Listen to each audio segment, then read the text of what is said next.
Hola, ¿cómo están? Espero que bien. En esta clase vamos a hablar un poco de lo que es el color, la teoría del color, cuáles son los colores sustractivos y adictivos, y también vamos a hablar de lo que es el círculo cromático, para qué nos sirve, valores, saturación y todo lo que es relacionado al color. Seguramente ustedes habrán escuchado o habrán visto o le habrán dicho en las escuelas, tanto a nivel inicial, en primaria o en secundaria, cuáles son los colores primarios y cómo se mezclan. Ahora, ¿se acuerdan un poco de eso o estamos medio olvidados? Puede que a lo mejor no le demos la importancia que requiere o que tengan, si es que acaso lo tienen. El color es una interpretación de nuestro cerebro que reacciona ante las longitudes de onda de la luz. Para lo que es esta pequeña clase, primero en lo que es teoría del color 1, vamos a hablar de dos formas de entender los colores. Primero vamos a hablar de los colores adictivos y después vamos a hablar de los colores pigmentos o sustractivos. Los colores adictivos son los colores luz. La luz blanca, en este caso la luz del sol, está compuesta por longitudes de onda que a través de los ojos ingresan al cuerpo y a través de los bastones y de los conos el cerebro los capta, los interpreta y los decodifica como colores. Los bastones interpretan la intensidad de luz, mientras que los conos decodifican distintos colores luz que hay. En este caso vamos a hablar de que hay tres tipos de conos, que son el cono rojo, el verde y el azul. Estos serían los colores primarios adictivos. La mezcla de ellos van a dar el cian, el magenta y el amarillo. Por otro lado, los colores pigmentos o los colores que usualmente nosotros manejamos o que utilizamos en la escuela son los colores que también se lo denominan colores falsos, porque lo que quieren es interpretar o asemejarse a los colores luz. Estos colores pigmentos, los primarios, vendrían a ser el rojo, el amarillo o el azul. También se dice que los primarios son el magenta, el cian y el amarillo. Todo depende del autor con el que ustedes van a leer.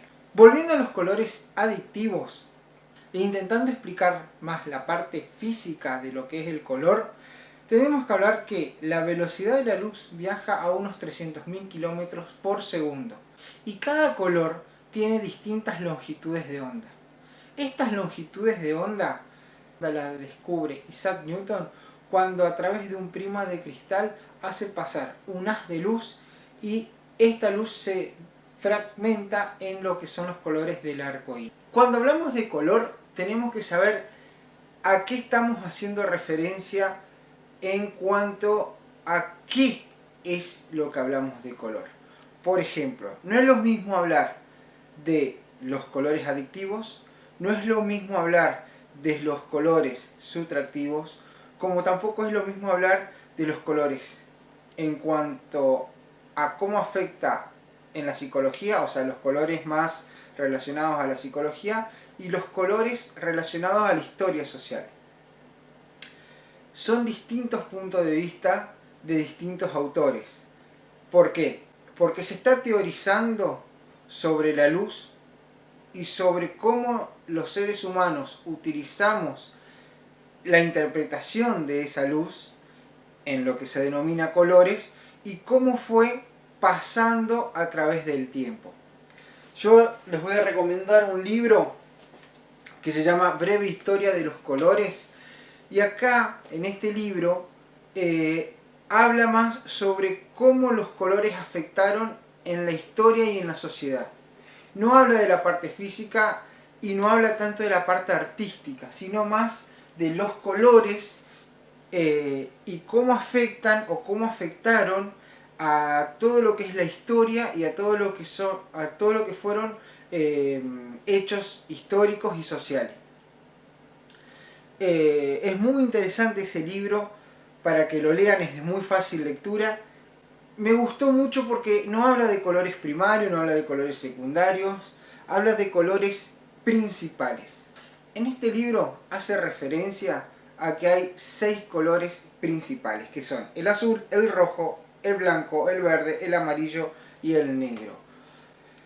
¿Por qué? Porque lo toma desde cómo afectaron a la sociedad. Si ustedes se ponen a pensar, habla sobre que en la prehistoria había solamente 3 colores principales, que eran el rojo, el blanco y el negro. Y si se ponen a pensar, están en los cuentos más antiguos, por ejemplo, en lo que es Blancanieves. Estamos hablando de Blancanieves que come una manzana roja y que se lo da una bruja vestida toda de negra. O Caperucita Roja, la caperucita es roja, la abuela simboliza la parte que estaba vestida de blanca y el lobo la parte que estaba en negro. O sea, siempre se manejaron estos conceptos, nada más que se fueron perdiendo con el tiempo. De cómo afecta tanto social y psicológicamente, la verdad que es muy interesante este libro, que se llama Breve Historia de los Colores, así que bastante aconsejable. ¿Y por qué siempre hago referencia de que según el autor vamos a clasificar los colores? Hay libros, por ejemplo, o videos que van a ver en YouTube, que te habla que los colores primarios son rojo, amarillo y azul, en cuanto estamos hablando de los sustractivos, los colores pigmentos. O sea, los colores primarios sustractivos son rojo, amarillo y azul. ¿Cuáles son las propiedades de estos colores? Que no se pueden obtener por mezcla y que con la mezcla de estos colores podemos obtener todo el resto cromático. Ahora bien, según la marca de los pigmentos que utilicemos, si mezclamos amarillo y magenta, se mezcla el rojo. Entonces, si se obtiene el rojo, pierde una de las cualidades de los colores primarios. Entonces el rojo dejaría de ser primario porque se obtiene con la mezcla del magenta y del amarillo. Y entonces, esa teoría que nos decían de que el rojo era primario, y efectivamente, en las escuelas no podemos, o mejor dicho, no podemos mostrar empíricamente a nuestros alumnos que con el amarillo y el magenta se hace el rojo, porque el magenta que nos venden no es el verdadero. El pigmento magenta es bastante caro si se quiere obtener puro. Es más, fíjense cuáles son los colores primarios en las tintas de las impresoras. No es el rojo, es el magenta, el cian y el amarillo. Con la tinta negra y la hoja en blanca obtienen todos los colores de imprimatura que quieren en alguna foto o en alguna imagen.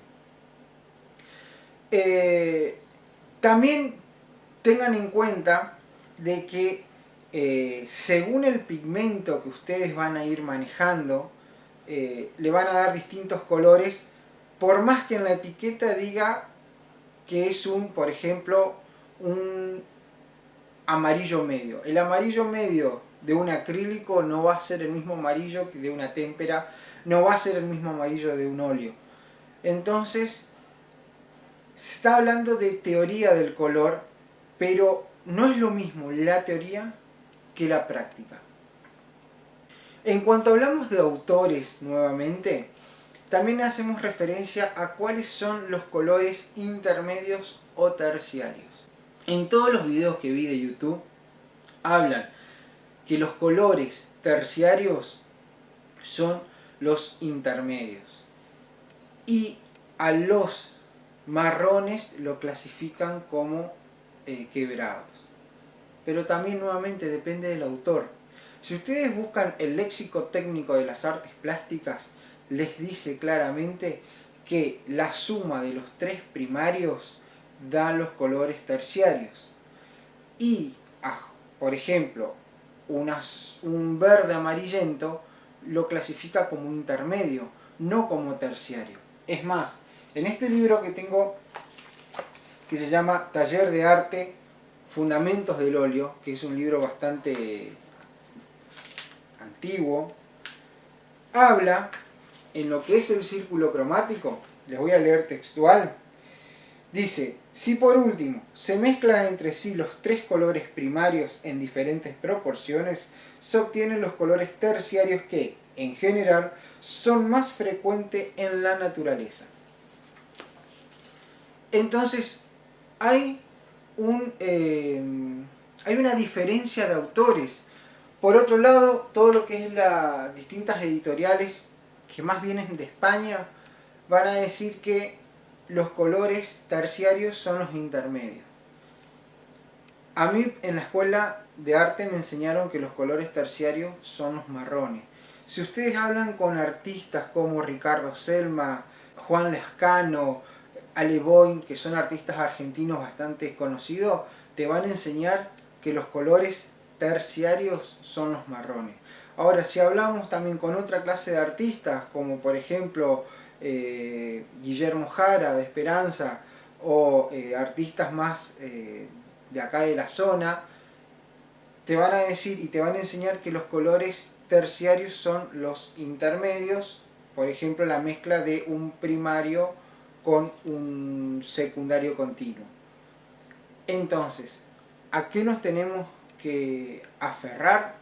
Y a lo que vos creas.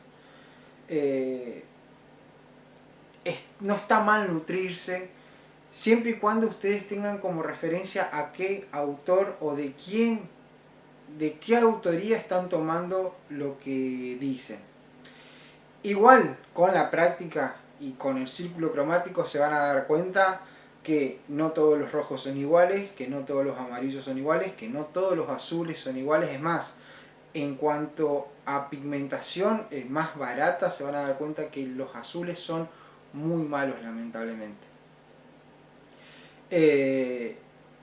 Y esta mezcla de pigmentos la van a ir descubriendo a medida que van trabajando. Ustedes solo se van a dar cuenta de que si utilizo este azul con este amarillo no me va a dar el verde que yo quiero, que tengo que utilizar otro clase de azul, o bien le tengo que agregar un poco de blanco o un poco de negro para obtener realmente el color que yo deseo.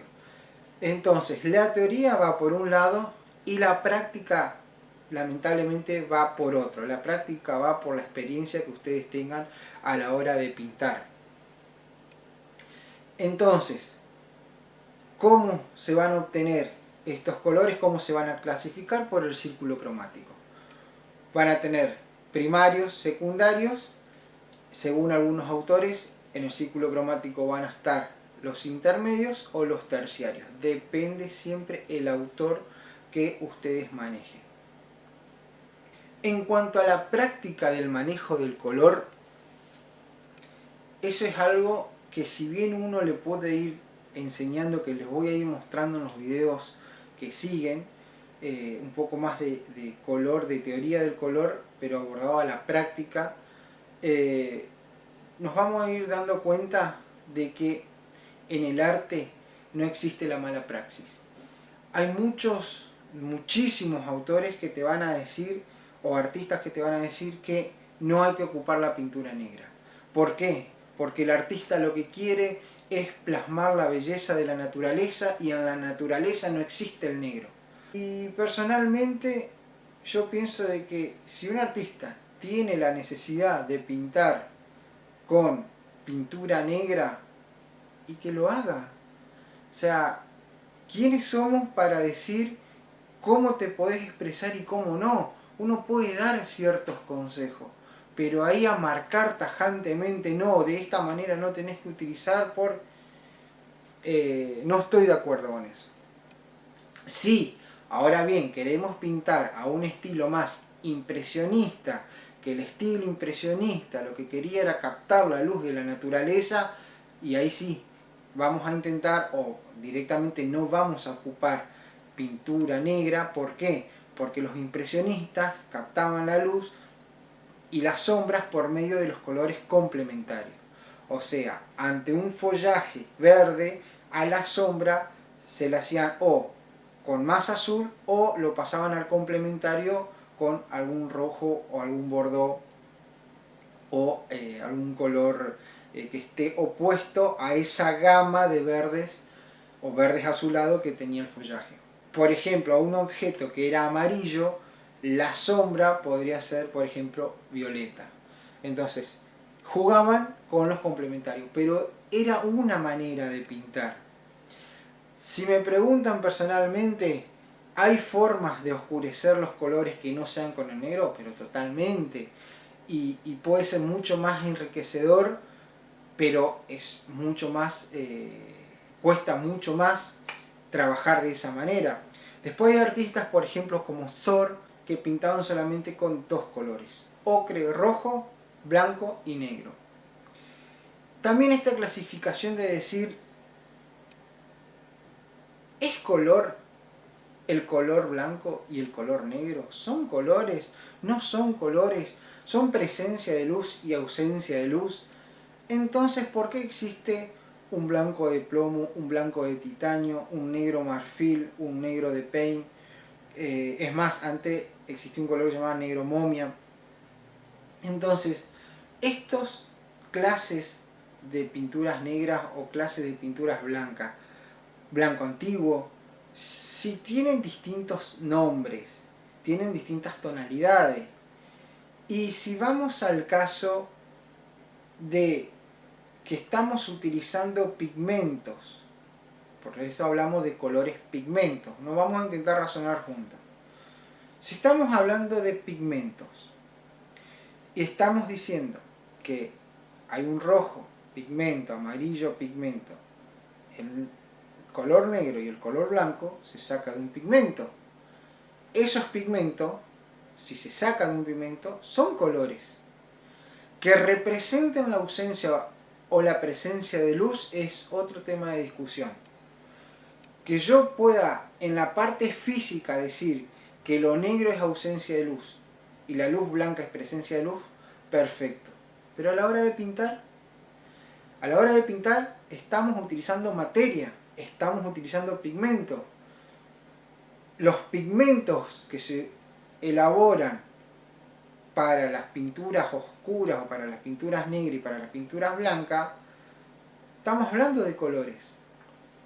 También lo podemos llamar acromáticos, lo podemos llamar valores, pero pueden ser colores, color negro, color blanco.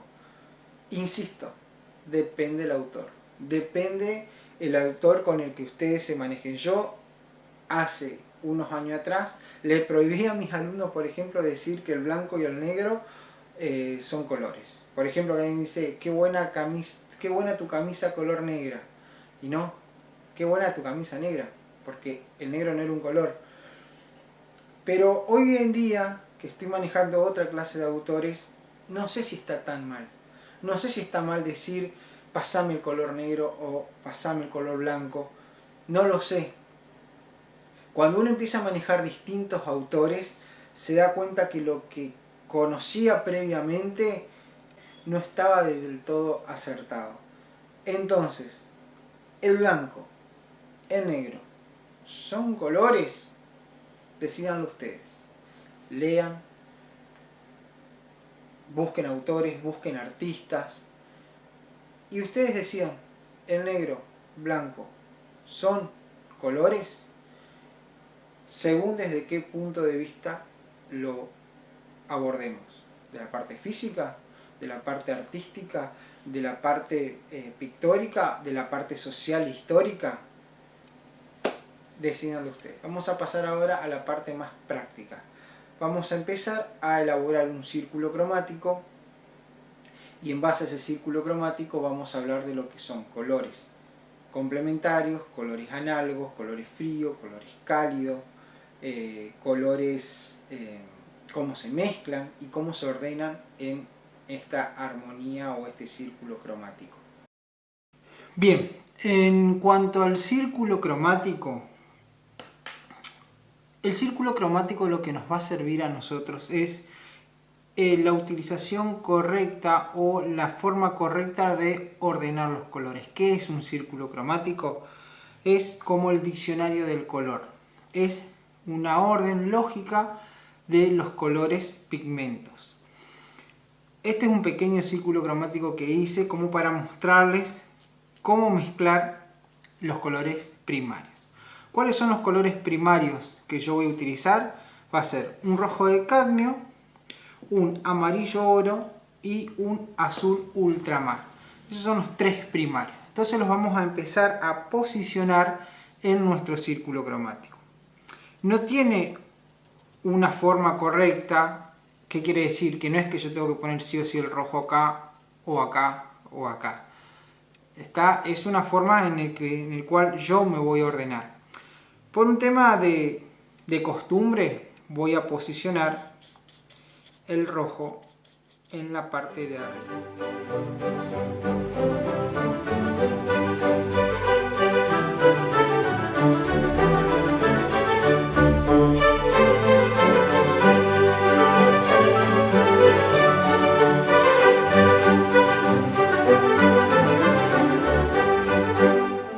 En cuanto a los colores, según el pigmento que utilicen, según la marca de pintura que utilicen, hay algunas pinturas que son mucho más económicas que otras, entonces va a depender también el resultado. Hay algunas pinturas, como por ejemplo esta marca que estoy utilizando, que parece como está rayado, pero para este ejercicio nos viene bien. Según la luz que tengan del contexto, en este caso yo tengo dos focos prendidos, un foco blanco y otro amarillo, más la puerta abierta, va a variar, ¿no?, en el resultado. Si nos ponemos a la parte de lo que es los colores adictivos, la luz obviamente influye en los colores. Este es un amarillo oro. También podría haber utilizado un amarillo medio o un amarillo limón. Hay amarillos que son más fríos o más cálidos. En este caso opté por un amarillo más cálido.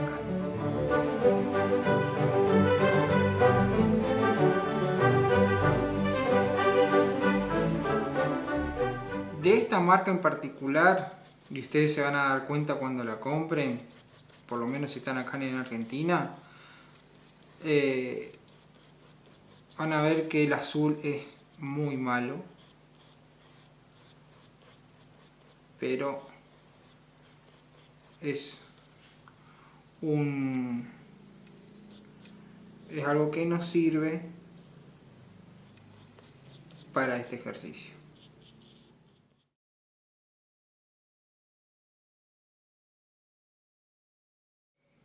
Bien, estoy posicionando lo que son los colores primarios. Ahora, ¿por qué son primarios estos colores? Tienen dos propiedades. Una, que no pueden ser obtenidos por mezcla, que esto es bastante discutible en cuanto al rojo. Y dos, es que con la mezcla de estos obtenemos todo el resto de colores.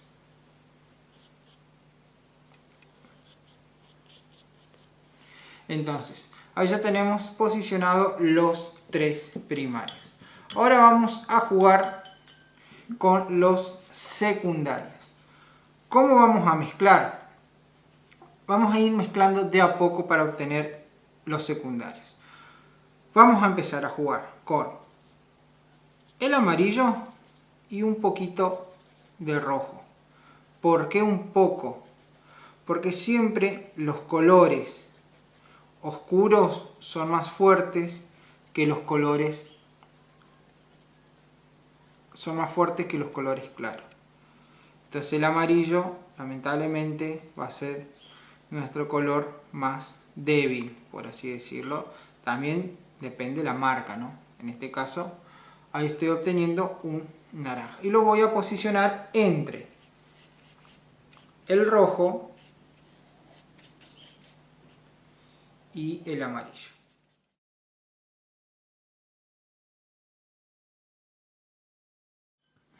Ahora vamos a jugar con, ya que tenemos manchado nuestro pincel, vamos a ir jugando con el amarillo y un poquito de azul.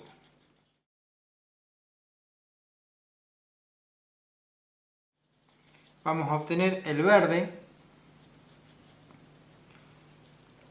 Este verde lo vamos a posicionar entre el azul y el amarillo. Les recomiendo que al acrílico, si van a pintar con acrílico este círculo, no le pongan agua, no le agreguen agua, porque si no se les va a quedar una acuarela. Por lo general a la témpera sí se le puede agregar un poco de agua, porque la témpera es mucho más, parece tiza. En cambio el acrílico ya viene preparado como para poner, como para utilizarlo directamente.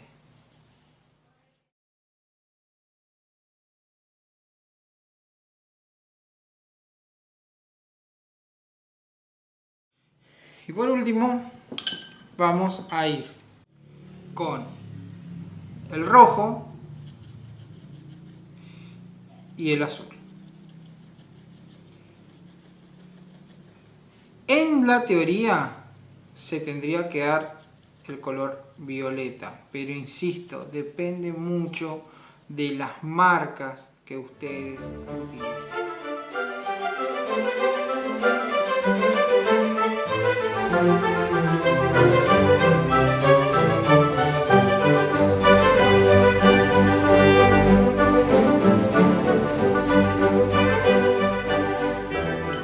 Bien, ahí ya tenemos posicionado lo que son los colores primarios y los tres secundarios. Los primarios vendrán a ser rojo, amarillo y azul, y los secundarios naranja, violeta y verde. Ahora vamos a jugar con los colores intermedios. Según el autor o artista o teórico que ustedes lean, te van a decir que los colores intermedios son los terciarios, y otras clases de autores te van a decir que justamente son solamente intermedios y que los colores terciarios son los colores tierra. Eso depende mucho del autor que ustedes elijan. Ahora bien, como tenemos acá los primarios y los tres secundarios, vamos a jugar un poco con los intermedios que voy a ir manchando. Entonces, yo ya tengo como base este naranja. ¿Qué vamos a hacer con este naranja? Vamos a ponerle más rojo a este naranja y lo vamos a posicionar cerca del rojo y el naranja.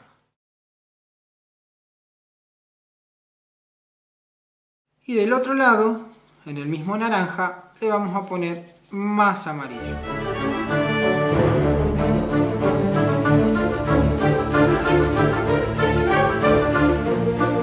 Entonces ven cómo hay un degradé entre lo que es el rojo, pasando por un naranja rojizo, naranja, naranja amarillento y amarillo. Lo mismo vamos a hacer con los otros colores que nos faltan. Vamos a seguir buscando los intermedios. Entonces, con este mismo verde vamos a ponerle un poco más de azul.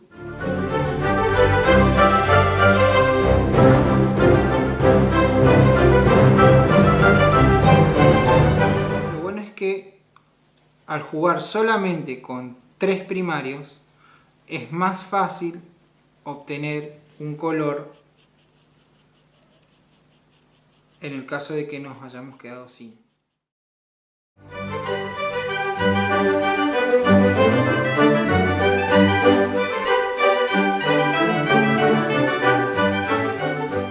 Y del otro lado vamos a jugar más con el amarillo.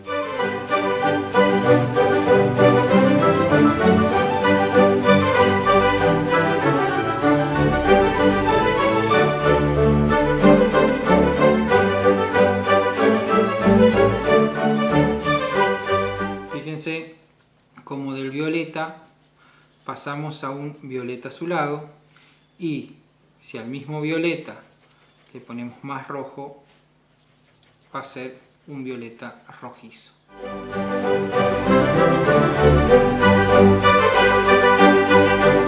Entonces, con la mezcla de estos 3 colores primarios, obtenemos un total de 9 colores más. Obtenemos 3 secundarios y 6 intermedios. Esos intermedios pueden ser muchos más, aplicando más o menos primarios. O sea, se puede hacer un degradé entre el rojo, violeta rojizo, violeta. Puede haber un degradé en el cual puede haber varios colores intermedios. Esta es un poco de lo que es la teoría práctica en cuanto a círculo cromático. Ahora, ¿cuáles son los colores terciarios, o según el autor, quebrados, o cómo se forman los marrones? Los marrones en la teoría se obtiene por la mezcla de los 3 colores primarios. Vamos a poner un poquito de amarillo, un poquito de rojo y muy poco de azul. Obviamente que estos colores, cuando hacemos los terciarios o los colores marrones, va a depender también la variedad. ¿Qué quiere decir? Que a este color marrón le podemos aplicar más azul y va a ser un marrón azulado.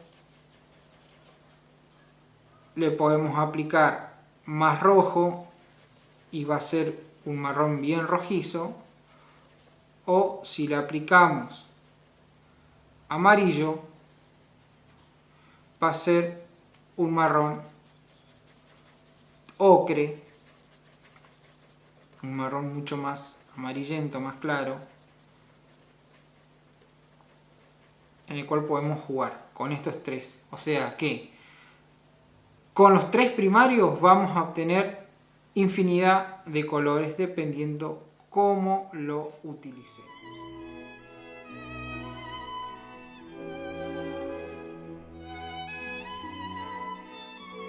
Ahora bien, teniendo esta teoría, esta práctica de los colores del círculo cromático, ¿para qué nos sirve el círculo cromático?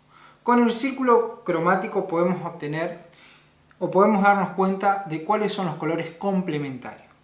Los complementarios son los colores que están opuestos en el círculo cromático. En este caso sería rojo y verde, azul y naranja, y amarillo y violeta. Esos son los colores complementarios, colores que están opuestos al círculo cromático, o en el círculo cromático mejor dicho. ¿Cuáles son los colores análogos? Son los colores que están cerca unos de otros en el círculo cromático. En este caso puede ser esta gama de colores, o esta gama de colores, o esta gama de colores. Colores análogos son colores que están cercanos en el círculo cromático. Colores complementarios son los colores que están opuestos en el círculo cromático. ¿Qué otra cosa nos va a facilitar el círculo cromático? Es en saber dónde están los colores fríos y los colores cálidos. Los colores fríos va a estar dividido de este lado, en esta parte van a estar lo que son los colores fríos. Y de este lado van a estar lo que se denomina colores cálidos. Entonces, círculo cromático nos marca colores complementarios, colores análogos, que están cercanos, y dónde están los fríos de los cálidos.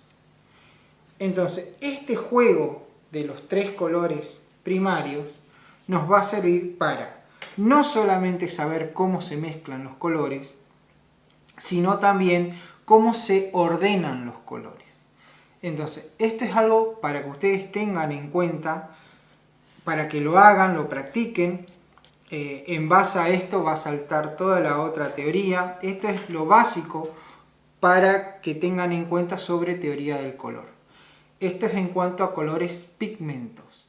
Bien, para ir finalizando este video, lo que quiero dejarles en claro es que lean, que investiguen, que busquen cuáles son los colores primarios, cuáles son los colores secundarios, cómo le afecta a ustedes el saber ese conocimiento. Porque a lo mejor yo les puedo enseñar a ustedes el círculo cromático para, si ustedes no tienen un verde que compraron de pote, bueno, sepan cómo armarlo.